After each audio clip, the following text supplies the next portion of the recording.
Okay, so you know how you come up with those stories right before you're about to go to bed? It's like you're fantasizing, maybe it's about your crush or something like that.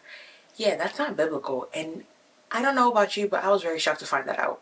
So, with that being said, let's have a chat. Hi everyone and welcome back to my channel. I'm so glad that you're here. I am back to my natural roots today. Well, it's a wig, so it's not natural roots. But it's been a while since I've been a ginger, but we're switching it up for a little bit. Yeah, in today's video we're going to be talking all about maladaptive daydreaming, which when I found out that this is not a good thing that we should be doing, I was shocked. I was shocked because I thought I was doing something very innocent, very harmless. Then the more I learned about it, I was like, oh, you've done some damage here and we gotta heal from that. So I'm basically gonna be sharing what it is, why that happens, and a little bit about how to stop it, and some Bible verses to help, of course. And basically daydreaming is when you're trying to like escape your reality and you're thinking about stuff that is not real. But I also do want to share like the Google definition of it. So maladaptive daydreaming, also known as excessive daydreaming, is a condition where someone daydreams for long periods of time, often hours, to cope with the problem. The daydream can be vivid and complex and can cause significant distress and impairment. It can also interfere with daily life, and according to Google, maladaptive daydreaming is a mental health issue. And I'm also going to read the definition of maladaptive behavior itself. Maladaptive behaviors are generally those that hinder you from adapting to or coping with situations or stressors in healthy ways. Needless to say, maladaptive daydreaming is not good. Okay, so quick little backstory of how mine started. And I started doing this around, I want to say the age of like 12, 13. And I didn't know it was a bad thing up until like 6 months ago. Don't judge. It was when we had moved back to America in 2012. And at that point, I didn't have any friends. I was new. I was a Nigerian girl. I had an accent. I was not going to talk because I was like, if I say anything, they're going to hear my accent. And I didn't want anybody to hear my accent. But what is it? We go to school around like what, 8? You leave at like 2:30 or something. That's 6 hours. About 6 hours in school, that's a long time of not talking to anybody. It's a long time to go without having any communication with somebody, but you're surrounded by people, but you're not talking to them. You're just literally like a fly on the wall that nobody notices and whatnot. I'm not trying to make you feel bad. For me, it's just, that was just life. Like I didn't have not one friend in 8th grade at all. And it was such a challenging time for me because I went from, I don't want to go too deep in the story, but to go from like being in Nigeria where we're all black, everybody has friends when we went to school, everybody had somebody, to coming here and it's like, if you don't really talk to people, nobody really talks to you. In Nigeria, I don't think there was such a thing as like loners. Like I feel like everybody had at least one person that they talked to, but that was just not the case here. Yeah, the first day the girl was asking me what my ethnicity was, I was like, what is that? I've been around black people, I didn't know what that was. So I say all this to say it was a very challenging time for me, and it was a hard transition from being in Nigeria to America. So basically what I would do is I would concoct fantasies. That way I would try to escape my reality of I don't have any friends. But in my head, I had all these friends. It was so, guys, this was like a constant day in, day out. I was constantly daydreaming. Constantly. I always had this fantasy in my head of like one day I'm gonna be like, actually guys, I was undercover and I was trying to see who was gonna be nice to me. When you don't have friends, your mind wanders a lot, and our mind, oh my gosh. And I know there's this saying, I think it's called an idle hand is the devil's workshop or something like that, but I truly believe that an idle mind is a devil's workshop, because I daydream so, like, your mind can concoct realities that like they just are so far out of this world that they were never gonna happen. And it was just like, I would just constantly daydream about different things. Maybe one day I'll have friends. I remember seeing like high school shows and I thought like I would drop my book, somebody would pick it up, and when that never happened, I was like, ugh, I was distraught. Daydreaming really leads to a constant disappointment in your life. And a way that I like to think about daydreaming is, you know when you wear an outfit and you go home and you feel like, dang, a lot of people didn't see my outfit today. That's because you daydream. When you wore that outfit, you've planned the amount of people that were going to compliment you. You've planned out the amount of people that were going to see you. So when that doesn't happen, you're disappointed. I can't share enough of the amount of days or high moments in my life that I don't want to say ruined, but kind of sorta, because my fantasy did not come to reality. One of them was prom, because I thought my crush was going to be like, hey girl, I've liked you all this time. I'm telling all my business, but I don't care. Like literally, I thought my crush was gonna come up to me. We're gonna have a slow dance. I thought it was gonna be this big thing because I had concocted in his fantasy. Just because he said one word to me, I had made up a whole story that this man was in love with me. I had made up this huge fantasy. So when this man that did not know what my fantasy was, did not live up to my expectation of him, I was down the rest of the prom night. So much so that like my friend was supposed to have a sleepover that night.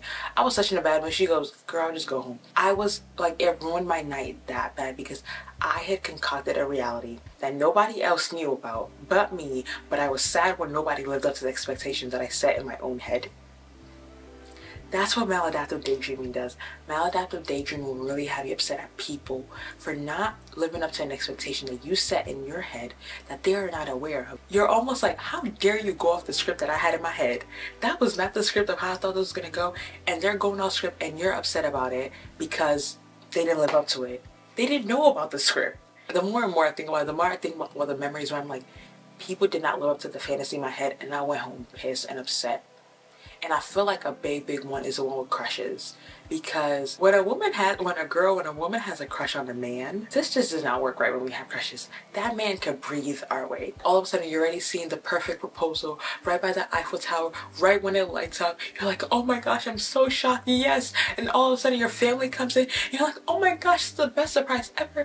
Next thing you know, you see yourself walking down the aisle with a perfect ball gown, the flower in your hand, their parents by your side. Next thing you know, you're in suburbia, Georgia. You're living in Georgia. Your kids are going to the private school. You're a housewife, you go to Pilates, and then you drop your kids off, and you concocted this whole story in your head. All because this man looked at you for 1 second. That's what maladaptive daydreaming does. And like, it really is so dangerous because there were so many days I'm like, that was such a special day. That was such a good day. But because it wasn't going to the way I concocted in my head, I began to like be upset that day. I began to ruin that day. Like, I could only, like now I'm like, I wish I could go back. I wish I danced the night away with my friends. I wish my friend was able to sleep over that night. Only God knows the conversations we would have had. Like, so many memories that I didn't allow to form because I then got down. I then got sad because nobody was following the script that I thought of in my head that they didn't know about. I think I mentioned this too with dating. That's why like I really had to take a step back when it came to dating, because not in a way that I don't want to date, that's not what I'm saying, but it was so on my mind at one point that like every single event that I was going to, in the back of my head, I was like, is this the day that I'm going to meet my husband? It was going through my head while I was getting ready. Okay, apply your lipstick. Maybe he likes a little red lipstick. Do I know this man? Absolutely not. I will get ready thinking, no, this is the day that I'm going to meet my husband every single time. It's like, you never know. Dress cute, all this stuff. And then when I would leave the house, I would get to the event will happen. A great day, a good event, maybe a wedding, a party. And nothing that I concocted in my head didn't happen. I would then be sad and be upset and think that the event was not a good day. And there were so many times where, now I know what it is, there were so many times where I left stuff upset and sad, but I couldn't quite pinpoint what it was. I'm like, Kemi, why are you sad? It's because people didn't live up to the fantasy in my head. It's because I thought I was going to meet the little cute guy. He was going to be like, hey, do you want a little drink? Like, I had so much in my head that I didn't consider that event a success because my fantasy was not fulfilled. And the thing about fantasies is most times they're not in the will of God, and they were never a promise from God. So you also then go into another side of this where you're beginning to doubt God's ability to do certain things in your life because what you thought in your head didn't come to pass, and now you're being like, oh, God didn't make that happen. Then you become a little bit sad or disappointed at God. God never promised you that, and that was never in God's will. So how can he bring something to pass that was not his plan for your life? It leads into a whole can of worms that like we really just got to get away from. And another side of this is what I recently heard the term, and it's called rehearsing spirit. Apparently, I learned that a lot of things are spirits that we're dealing with that we don't even know. But I heard this thing called rehearsing spirit. We also do maladaptive daydreaming a little bit when it comes to conversations with people. Same thing, before we have a This is so funny because we do this a lot. Let's say we need to have a conversation with somebody. We're all guilty of this.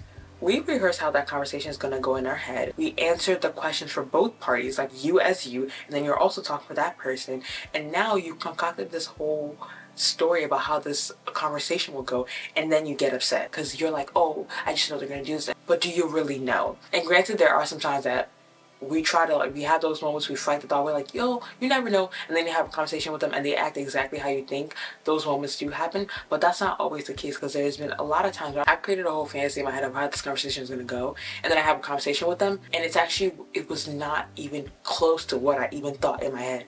And now I'm like, oh, we could have solved this issue a lot quicker had I just gone to talk to you. But like, I've actually answered their side of the story before I actually have a conversation with them. And it almost could get to a point where like, you're almost upset at people in real life for what they did in your mind. You're like you've had this conversation with your head. You've made yourself upset. And now this person's like, oh, what did I do? You're like, oh, nothing. But clearly you're upset about a conversation that you were that you were having with yourself. And now you're not upset at that person in real life. Even though they did nothing wrong. They weren't aware that there was a conversation to be had. Maladaptive daydream, it causes you to be disappointed at people. It causes you to be angry for no reason. And a lot of times we avoid conversations that we need to have because it's like, oh, I just know how they're going to respond. That's true because we do know people's personality. But then you can't also get upset when certain things don't happen because you didn't even try to ask that person because it's just cemented in your head that this is what's going to happen and I'm not even going to bother.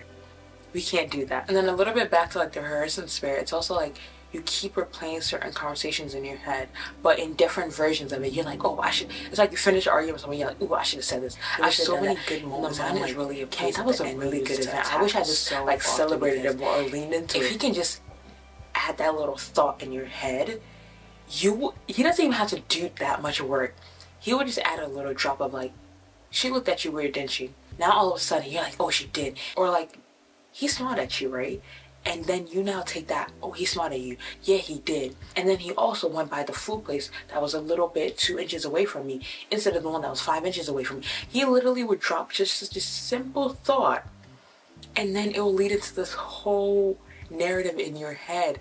And like, it's just so bad because I just keep thinking it's like moments where I did this, but like it really will cause you a lot of times to be like disappointed and also not appreciate the moments that are going on in your life. I don't want to give the enemy any open door to attack my mind and make me think that God is not good and make me think that God is not working in my life because I've created a fantasy in my head that wasn't according to God's plan for my life. Another thing that I really want to touch on really quick is, I remember in psychology class we learned this for a little bit. People that usually have MPD, multiple personality disorder, that they like literally they're switching, like you see they're Kayla one moment and then the next moment they switch to Robert. It's usually because they're trying to escape a reality and they've created a new persona that new persona does not endure the same pain and the troubles that that person has. Like it says with Maladaptive Daydreaming, you're trying to escape a reality.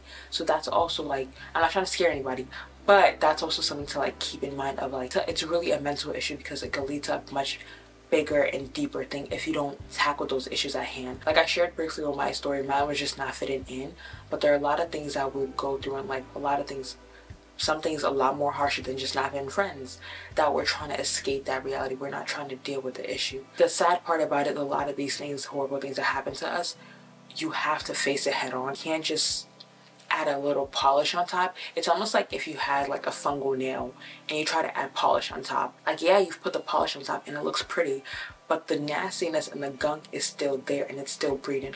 And until you tackle that nastiness and that gunk underneath, your fantasies are just going to be a little coping mechanism. One thing that I want to pray is that God helps us face these issues head on and God breaks the covenant that we've made with some of these issues and God breaks us free from soul ties or whatever the case might be that you're going through. So yeah, and the first verse I'm going to go to is 2 Corinthians 10:5.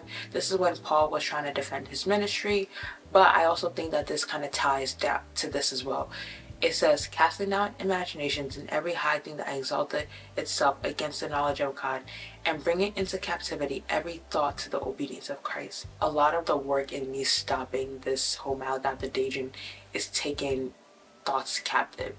Like I literally, when my mind starts to wander, I literally like, Kemi, no. I like shut it off. One thing that my friend even said, which I think I'm gonna start incorporating, she goes like literally every now and then when she just knows that her mind is just like just blank, no thoughts and stuff, she starts speaking in tongues in her mind. That's a way to capture your thoughts because like I said, an idle mind, the devil will try and play tricks on your mind because it's like there's no thoughts, there's nothing going on there. It's like, let me add a little thought, just a little drop of, he looked at you a certain way of like, that was a little funny. She didn't say hi in her hi big way. She said hi a little bit. And now all of a sudden you built up this whole thing. And it also leads into the whole thing about offense. That little, oh, she said hi to me a little bit, Instead of us thinking, oh, maybe, I don't know, maybe she's just having a bad day, maybe she was in a rush, we've now created this whole fantasy like she doesn't like me because this, that, and the third, and now all of a sudden we have offense towards somebody. That's another aspect of fantasy that I really want to touch on, because such little things that people do to us, they lead into a bigger thing. Now the next time you see them,